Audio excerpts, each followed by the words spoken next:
I honestly don't even know where to start with today's episode. It is so full of wisdom and passion and encouragement. Craig Thompson is the founder and president of Disciple Design. His designs and photography can be seen both locally and globally. If you're from Memphis, you may have seen his work at the University of Memphis, Streets Ministry, SOS, Christ Community, and globally with Compassion International, along with many, many others.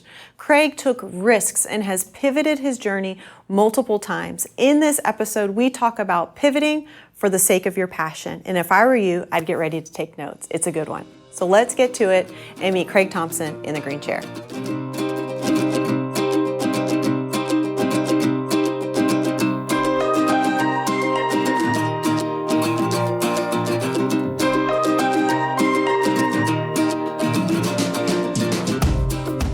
Craig, thank you so much for being here in the green chair. Mm-hmm. This is a fun day. Yes. I'm looking forward to it. So I honestly, you and I were talking, and I don't even know where to start with you because you've got so many cool layers to your story. But I think a big, and for us today, just starting with the idea of pivoting for the sake of your passion is kind of our focus. Okay. And so I would really love for you, a big pivot was Disciple Design. Correct. So I'd love to tell a little bit of the backstory, how you got there, because you're in this big, huge agency, and two young kids, and you thought now is the time. Yeah. I had been about 10 years in the agency business and worked up to creative director, had a really, really nice job, national account, the whole bit, and had been feeling kind of the tug, the call, whatever you want to, that I needed to do something about faith-based stuff because it looked so ugly. It was not up to standards of, and it's like this is the most important message in the world, and it gets treated not importantly. So then people don't take it that way. And so as a designer, it's like I want to fix that. But I had this really nice, comfortable job and two little kids, and so I kind of just sort of did a nights and weekends thing and didn't really take it serious. And then some changes happened at my agency where I really felt like I would be compromising my morals if I stayed. So I think that was God kind of pushing me on the edge and saying, okay, it's now or never. And so with a couple $1,000 and no clients, I started a business that was mainly catered to nonprofit organizations, which 30 years ago was people are, well, how are you going to make money if you work with nonprofit organizations? Look at the name, it's nonprofit. It's like, so half of my job when I started Disciple was try to educate churches, nonprofits, faith-based organizations about the importance of how they appear, the importance of their message.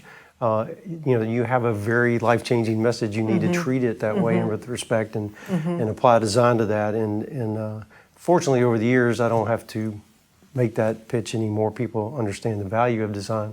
But back then, that was a lot of it. It was sort of there was not another faith-based design firm that I'm aware of at that time. So it was kind of a little trailblazing and trying to help people understand, what we were doing. What year was this? Oh, sorry, I'm putting you on the spot with math. I know, sorry, I hate it when people do 1991. that. 1991. Okay, 91. Was the start Freelance. 93 was actually when 91 I started it, 93 is when I did it full time. And you're kind of underselling your agency job. Like you were in New York, right? You're in LA. I mean, this is a nice gig. It was a really nice, I was coast to coast doing TV spots and food. We had, large clients and all that. So it was the edge of the Mad Men days. So they would take us out to dinner and the ball games. So it was very nice. So I went from one extreme to the other, literally from that to working with nonprofits who didn't have hardly any money. How are we going to figure out a budget and scraping and also from being a creative director to actually being more hands-on with the work, which meant I had to learn a computer. I started Disciple without a computer. Without a computer? You started Disciple Design without a computer? Markers and Sketchpad. That is so crazy. Because at that point, computers were in just for a few years though, and it was just starting. But I hadn't, being a creative director, I'm more about ideas and execution and overseeing shoots and all that stuff. So I hadn't really been hands-on on a computer yet. So fortunately, I had a buddy that shared some office space with me when I started Disciple, and he taught me very patiently how to use the computer and kind of get up to speed on all the software programs. Yeah. And you told me a little bit about how, you make this pivot and then there's this moment where like it seems like everything's falling apart. Like it doesn't seem like it's going to take off. And yeah, I'd love for you to tell a little bit about that. So when I started Disciple, I rented just a little loft thing over by Methodist North Hospital, a tiny little space, $5 a square foot or something, super cheap. I felt like with 2 young kids at home, I felt like I needed to have an office space, not just work out of my house. Yeah. And I remember sitting there putting really cheap, particle board furniture together. Had no clients, no prospects, and just a little bit of money in the bank. But I had a peace that I just can't explain. Made no sense, but I knew I was doing what God wanted me to do, and there's nothing more peaceful than that, than knowing you're right smack dab in the middle of the will of God. So all the stuff that I counted on the clients I tried to bring with me, all of that all fell apart, like you said. And then God brought along who He had in mind for Disciple and allowed us to grow in, with His plan.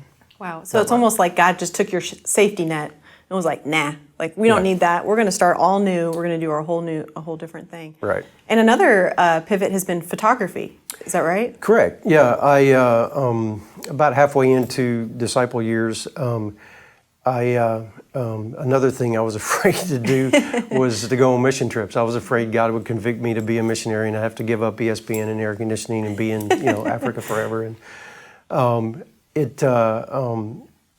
so I was afraid to do it. But then I started going on mission trips. I really got convicted to do that and just fell in love with it, and there's short-term mission trips and things. And so I started doing that, and it was life-changing for me, from this, America-centric and, just the way we, to be opened up into this world view of all these other cultures and all these beautiful people I was meeting and seeing.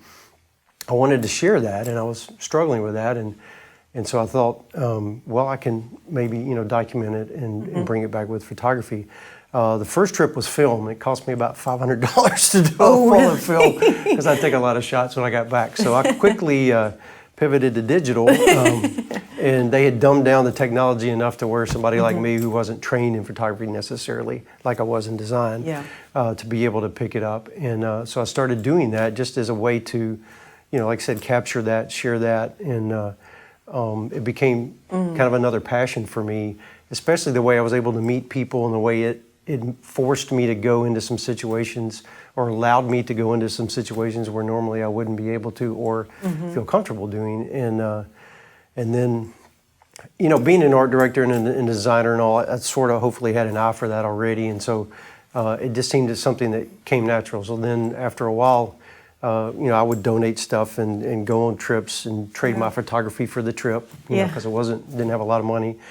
Well, then people started, like Compassion and other international organizations started asking me to go shoot for them. And so then it became a whole nother, revenue stream and a whole nother creative outlet that I never would have counted on, but, God knew what was going on. So one of the things when we were talking, you talk about these like God nudges you get, right? So one of them was with the Disciple design. Right. Another one was with this photography and mission stuff. Do you mind telling the story behind how God was kind of pressing you to go on this mission trip? Yeah, like I said, I had been feeling like I really should get into missions, but I was scared to do that and of what, the way it might disrupt my life, honestly. And I was at a small church in Bartlett, but a very mission-oriented church, and they had brought in a missionary from Mexico to speak. And he wasn't really a great speaker, but it was one of those things where I really felt God saying, you've got to go talk to this guy after this. This is something that you need to be involved in. And having the support of the church and all that was great. And so talked with him after. And so I wound up going to Mexico. That was in the late 80s, I guess, or early 90s. And again, that change, that was a life-changing thing for me that I was, I wasn't comfortable doing. God kind of pushed me into it, and then it wound up being something that I absolutely love now. I've been able to travel the world, doing photography now because of all that, because of that start, because of God kind of nudging me into that, and meet all kinds of incredible people and learn so much about them, you know, and of course myself along the way. Yeah, and it's really neat too, like how, you know, you said you have obviously the eye because of the creative, the design, the like kind of your background, but God kind of pulled up this like passion in you with the photography piece. I mean, you already knew you had the design piece, but then God kind of merges the passion for your faith, the faith-based organizations, right? And then your kind of expertise, if you will. And so another merge is almost this chalk art. You're getting a lot of press over the chalk art that you've been doing. Tell a little bit about that. Yeah, that's been crazy. So when all this happened and we all went into lockdown, about second or third weekend, you know, everybody's been in their house and just going stir crazy. Yes. You know, we're working remotely. Fortunately, you know, we can pretty easily work remotely with what we do.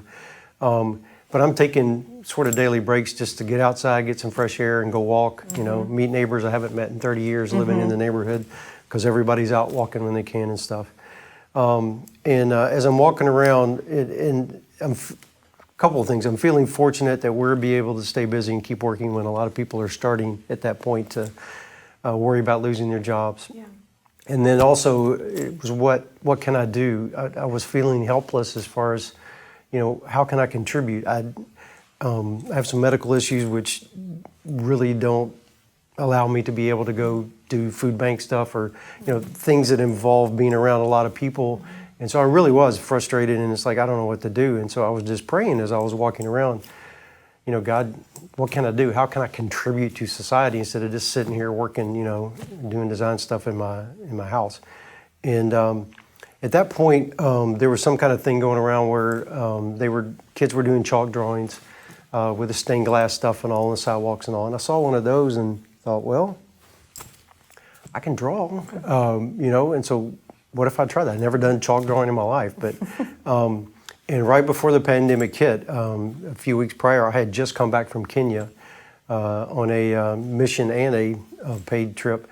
And so the guy with me had not been on safari before, so we went on safari, took a bunch of shots of animals. It just was amazing. And so the thought kind of came to me after I decided I could draw. It's like, well, what can I draw? It's like, well, the zoo's closed down, everything's closed down, kids can't go anywhere. I'll do an African zoo down my sidewalk. Yeah. I have no idea where that idea came from, but it came. And so I bought some chalk, which the first challenge because everybody was buying chalk. But I finally did find some chalk and started drawing elephant and, you know, leopard, all the kind of the things I had seen, hippos, everything else. And then my wife was like, well, Mempops is starting to do some local stuff. Why don't we call them and we'll treat the neighborhood to popsicles and we'll have a zoo date, you know. And so we, you know, put it out on social media and we gave away 300 something popsicles. It's like nobody had been everywhere. They were like camping, waiting for Mempops to get there that afternoon. And so then everybody was, well, what are you going to do next? It's like, well, I didn't know I was going to do this. So, but it kind of started this thing. And so I tried to just give a positive spin to the social distancing things and all that and do some things with, Snoopy was the first thing I ever drew. Yeah. And my grandson loves Snoopy. Yeah. So I did some Snoopies for him in front of his house of things to do with Snoopy at home, you know.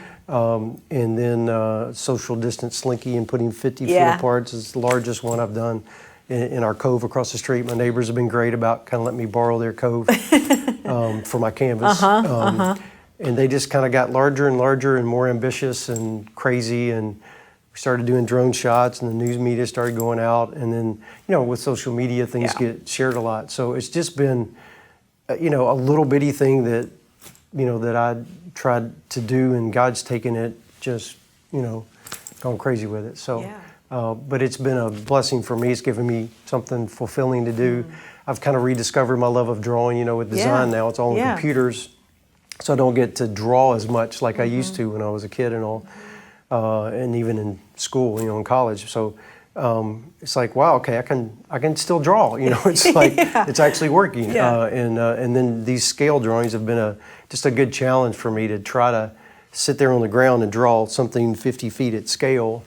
And you've used this too, which I think is really interesting, is you've used it to be conversation starters. You've used it to bring joy. I mean, you have all these different layers on it. I mean, even specifically with the civil unrest stuff. I mean, you did one whole one on love your neighbor, right? Yeah, that was another. I have an office downtown, Yeah. and that I am going back and forth some now in the last few weeks.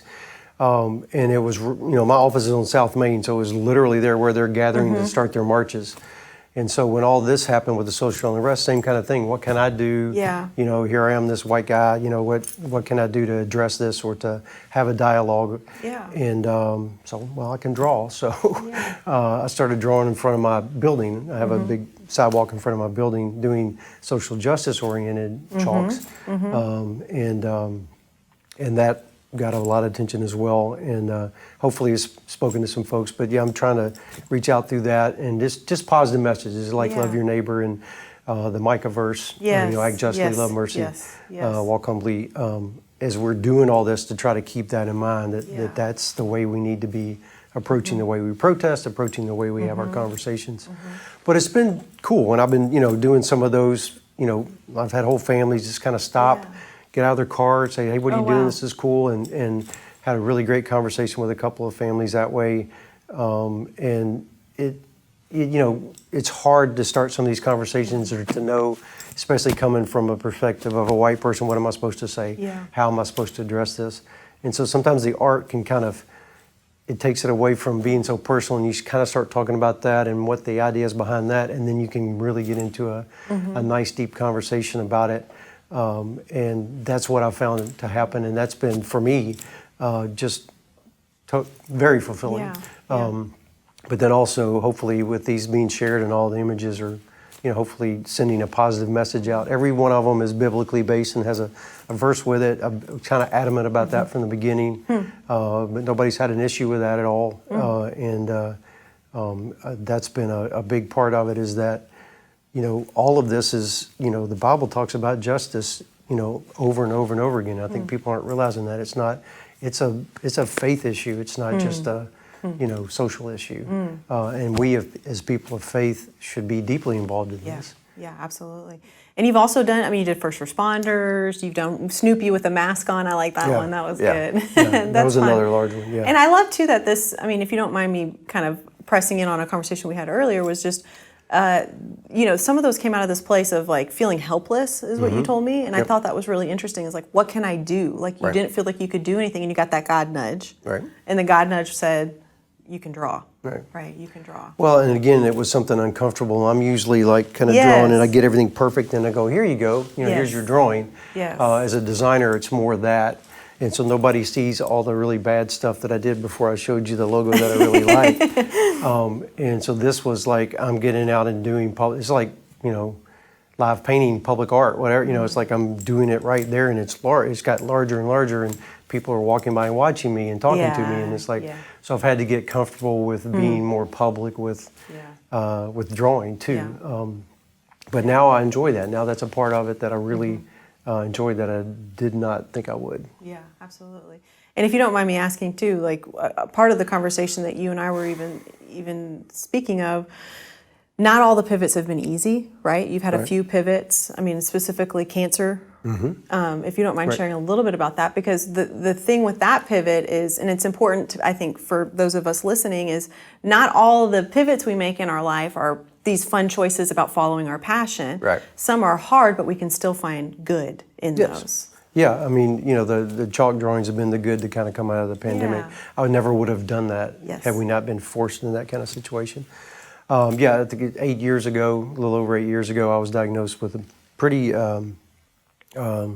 late stage aggressive, all the words you don't want to hear from your doctor, cancer. And so that was, my wife was in Africa on a mission trip when I got the diagnosis. So that was difficult and kind of shocking. Yes. But not that it's been a blessing at all, but so many positive things have come out of that for me personally, for my faith, for my family, that wouldn't have if I had just been kind of going along with my life.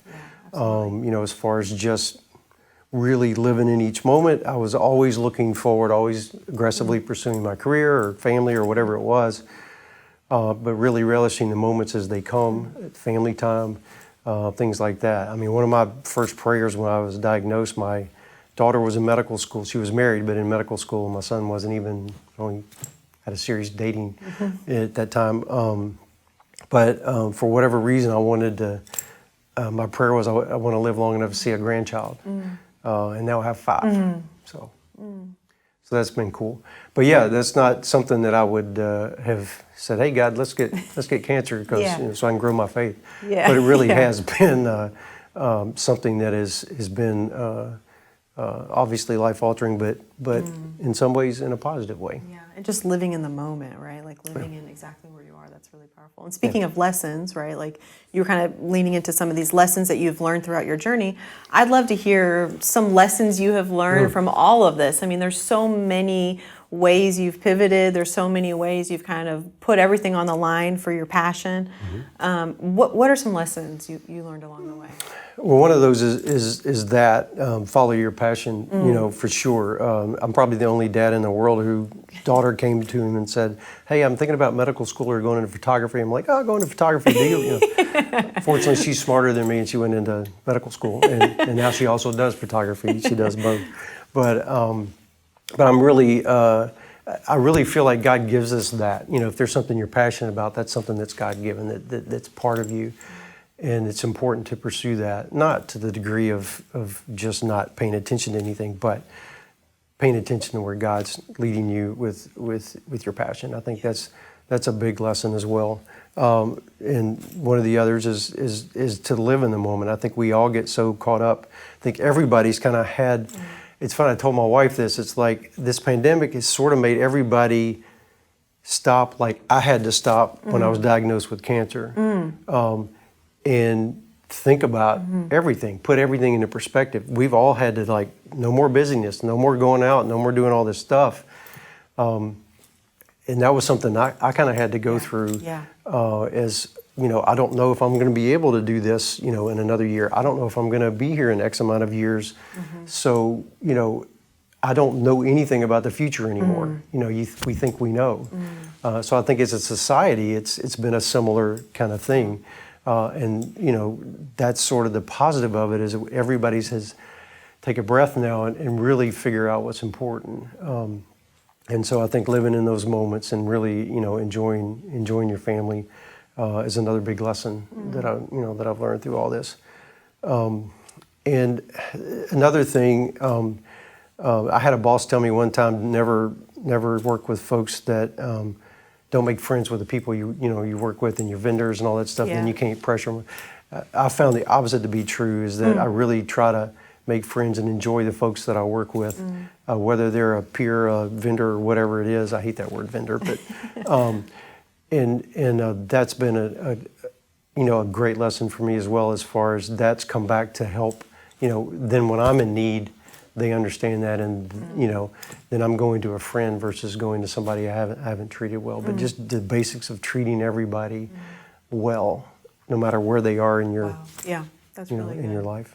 And you even said too, I like that you got some really bad advice. Well, not really bad advice. I don't want to condemn them, but you got advice that you found not in the same sense to work when you started Disciple Design. Right. Was basically, you got to get big, you got to get big, you got to get big, and you were like, that's another big lesson. Is that as Disciple was growing and we were starting to be successful and work with kind of larger nonprofits and national level folks, then all the business people in the world says, well, you need to add employees so that you grow your bottom line, you can do more, you can expand. So I got up to like 12 people. I bought this big building downtown. I did all this stuff, and I was miserable because I was managing people and problems and clients and not designing anything anymore. And it wasn't the core of who Disciple was. We weren't organized with as many nonprofits. We just got off track. We can do that. We can get ahead of God or kind of go around what God has in mind. And so it was a hard decision, but I made the decision to go back small, like down to 3 people, and really just retool who we were, because we weren't who we needed to be. We weren't representing God the way we needed to be. I mean, and almost immediately the floodgates opened on nonprofit work, faith-based stuff, the things that we needed to be doing. God kind of opened those gates back up. So in the end, that decision was a blessing. And I've found, honestly, we can be more profitable small than large. And so for the very practical kind of application piece of this, right? Like what would you say to people who are maybe like what you were before you started Disciple Design, right? They've got this great, comfortable job, but they really feel God pressing and calling them to follow their passion a little bit more. Or maybe even to the people who are feeling like you were feeling at this, like beginning of the COVID stuff before you started the chalk design, feeling a little helpless, like what do I do? How do I do all this? What would you kind of lean into? What would you encourage or challenge those people on? Well, not to be trite or anything, but it really does start with prayer. I mean, all of those things kind of started even with just a little, when I was walking around, not in the closet kneeling and all that, but I'm praying as I'm walking around. And before Disciple, I wasn't happy, in that big job, but I didn't know where to go, what to do, and scared. So I prayed through all of those situations. It was just praying that God would, what do you want me to do? What can I do? Where are you leading me? Help me make the right decisions, kind of thing. I think if you're feeling restless or those are those kind of God nudges, and you need to pay attention to that. And not blindly follow your passion, but follow where God's leading you in your passion. But it needs to start with prayer so that God can guide it. So God knows, hey, I'm in this with you now. Just show me where you need me to go. Bring me the people into my life that I need to have into my life to make this happen, if it's your will. That those kind of things. That's to me the most important part of it. And then just to be faithful. There's several times, like I was talking about earlier, where I've run ahead of God. It's like, okay, I know where this is going, and not waited and patiently and prayed through and made sure that I was doing what I needed to be doing. I'm listening to everybody else and not really talking to God about it. And I run ahead and I get in trouble. And then it's like, oh, okay, yeah, that's right. I didn't pray about that. I just went ahead and made this decision. I didn't talk to my wife about it. I just, whatever. And all of that's important to do. Thank you so much. I so appreciate you being here in the green chair with us. I know that this is a huge blessing. So thank you so much. I feel honored to be here, and I hope, there's something here that benefits some folks, but I really enjoyed the conversation. Thank you, Jessica. No, I mean, if anything, it benefited me. So I've been I've been talking nonstop about how great this conversation is. So thank you so much. All right.